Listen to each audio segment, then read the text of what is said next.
You have a very positive way of explaining things, which helps me understand why you're also an expert in the medical legal industry. Our listening audience, I'd like for them to understand what it means to be a medical legal expert and how you use your physician skills to help take care of patients in the courtroom. Tell us about that. Well, that's an interesting part of my career. I'm a practicing orthopedic surgeon and hand surgeon, and with those patients, I have the traditional patient-physician relationship. When I deal with medical legal issues, I'm dealing with insurance companies, I'm dealing with attorneys, and the attorneys can be on either side. It could be the attorney for the injured person from a car accident, or it could be the attorney representing the insurance company determining the validity of treatment after an accident. And in those cases, I'm an expert, but I'm an independent expert. I'm not a treating physician. And basically what I'm doing is being a detective. And I'm being a detective to determine the relationships between problems that people have after an accident and the accident. And depending upon the circumstances, I can be a voice for that injured patient, explaining to the insurance company, explaining to the lawyers for the insurance company the validity of the injury and the complaints that that person has. And hopefully in doing so, help make it easier for that patient to get the diagnostic testing, the MRIs, or get the treatment, or get the financial reward for being damaged and sometimes permanently damaged. But it's also an opportunity on occasion to shed light on really what the true cause of someone's problems might be. And sometimes it ends up not being the accident. It's sort of like the saying, it's raining cats and dogs.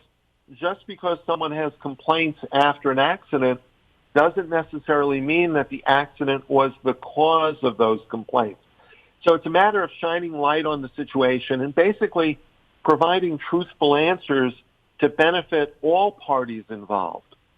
So it's a matter of seeking the truth and providing information to people who, although they are very smart, they are not knowledgeable about medicine and orthopedic. Excellent. So you're a detective for both sides, right? The injured party and the hospital or doctor. Absolutely. Yes. I think truth benefits everybody. In fact, I know that truth benefits everybody, and sometimes people are not willing to hear the truth, and those are people that I don't interact with. I'm interested in helping people who want to be ethically sound and do the right thing on either side. And of course, part of this is also explaining to the patient. When I author a report, one of the first things I tell them is get a copy of that report from the insurance company, from the lawyer, read it themselves, learn more about their problem so they can be a better advocate for themselves when they deal with their own doctors or they deal with the lawyers or they deal with the insurance company. Because I think information is golden. And the more you understand what's happened, the better your course of care can be. I think that is 100% correct. So you're listening to Dr. Vision on Praise 94.5 FM in Beaufort, South Carolina. I'm your host, Frank Brown Jr., and our guest is Dr. Ralph Purcell. He's a practicing orthopedist and medical legal expert in Arizona. So we have to talk about COVID, Dr. Purcell, as everyone is doing nowadays. How's the coronavirus affecting the practice of orthopedics in Arizona? And in your opinion, where are we in this pandemic? And what are the specific challenges in Arizona? Well, Arizona, unfortunately, received a lot of national notice about the COVID virus because we were not so great at social distancing and following the use of the recommendations of wearing a mask and being careful in that regard. So we had a very bad case of the pandemic.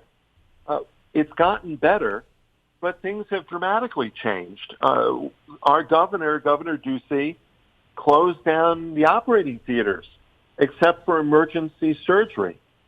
So that we have gone for months and months and months without the opportunity to take care of patients through surgery. And I'm an orthopedic surgeon and a hand surgeon. So that's affected our practices dramatically. Our offices were closed down, so we ended up dealing with telemedicine and using our computers or our smartphones for communication. And that's been a tremendous change. That was starting to happen a bit before the pandemic, with emergency room doctors being technologically creative, and radiologists had been doing that for years, using a hub system like the airlines use to be able to be at one site and read studies from multiple facilities. But this now entered the general public and the private practitioners domain. So that's been dramatic.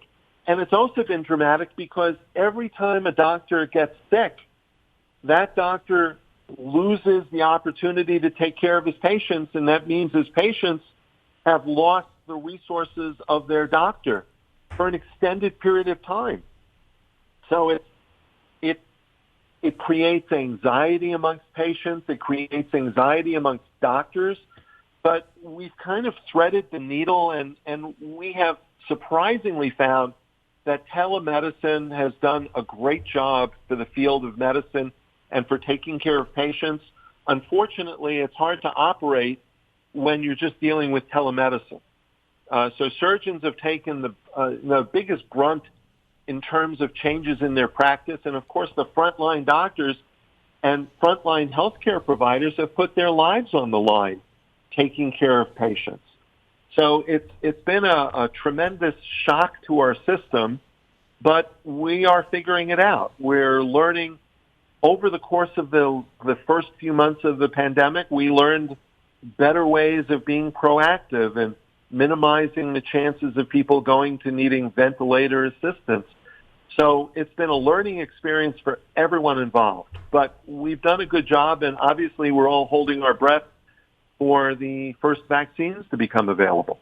Yeah, 9 companies are racing to develop those, so we'll see who comes to the end of the race first. You in our discussion gave me an insight that was really powerful. I want you to share with the audience. And for the audience's benefit, I, having trained back in the 70s, always felt that it was important to see and touch a patient. And I was really not a fan of telemedicine. But when Dr. Purcell and I were speaking, he gave me some insights about the subjectivity of the doctor and the patient that I'd like him to share with you. Go ahead, Dr. Purcell. So, like you, Dr. Brown, I was not a big fan of telemedicine. One of the things that I enjoy in medicine is having the laying on of hands, having the personal interaction, seeing someone eye to eye. I think patients found it very worthwhile and comforting, and I've always enjoyed that aspect of medicine, in addition to the scientific part of being a physician.